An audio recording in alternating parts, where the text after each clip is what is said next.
But first tonight, there have been chaotic scenes at a busy Sydney night spot after police opened fire on a stolen car packed with youngsters, one just 13 years old. 10's Andrew Denny is live in Sydney's King's Cross. Andrew, Friday night, 4 a.m, the area must have been absolutely swarming with people at the time.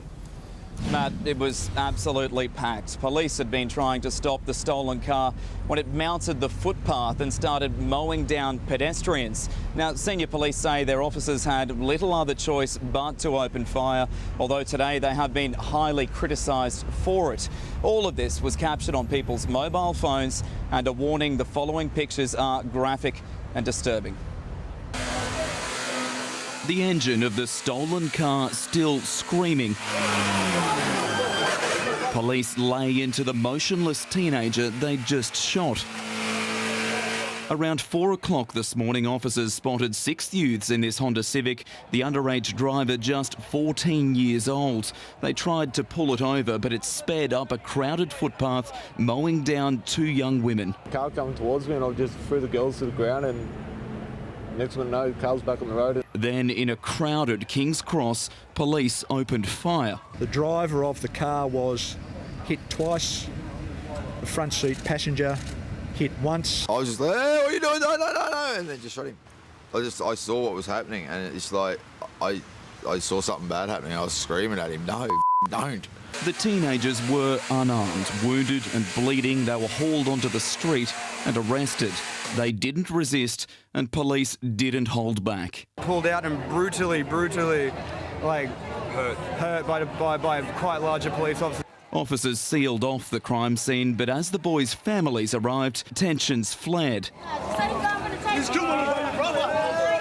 When the officers opened fire, this street was filled with hundreds of people, and with bullets flying, the question everyone wants answered is, was the police response over the top? These are not actions that we take lightly. We don't go out of our way to hurt anyone. It's clear bullets shot through the front of the car, exited out the back and into the crowd.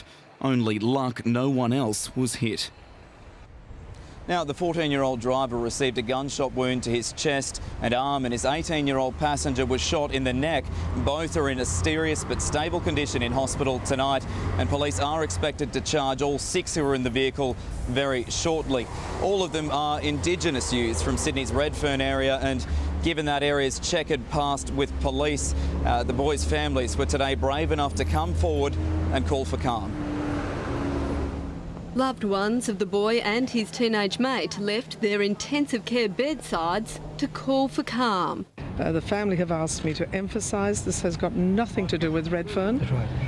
They do not wish any more trouble to be stirred up. The teenagers are both from Redfern, Sydney's Aboriginal hub. In the past, the scene of shocking riots when another local teenager, TJ Hickey, died after being followed by police. This happened at King's Cross, totally unrelated to Redfern. Everybody feels pretty sad about it, but let's go through the right protocol and, it'll sort out. So, but the family pretty happy with Luke there. Luke is Redfern Commander Luke Freudenstein, who was with the families for much of today. Well, their attitude to police, I can tell you, is very positive, because they have a superintendent of police, Luke Freudenstein, who's actually been responsible for developing excellent relations with the Aboriginal community in Redfern. But asked if police last night used excessive force, it does appear that way. They're appealing for witnesses who don't want to speak to police to contact them. The family say their thoughts are also with a young woman who was allegedly hit by the car. She was brought here to the same Sydney hospital but was discharged today. Obviously, everybody does feel sorry about what happened there. A few words.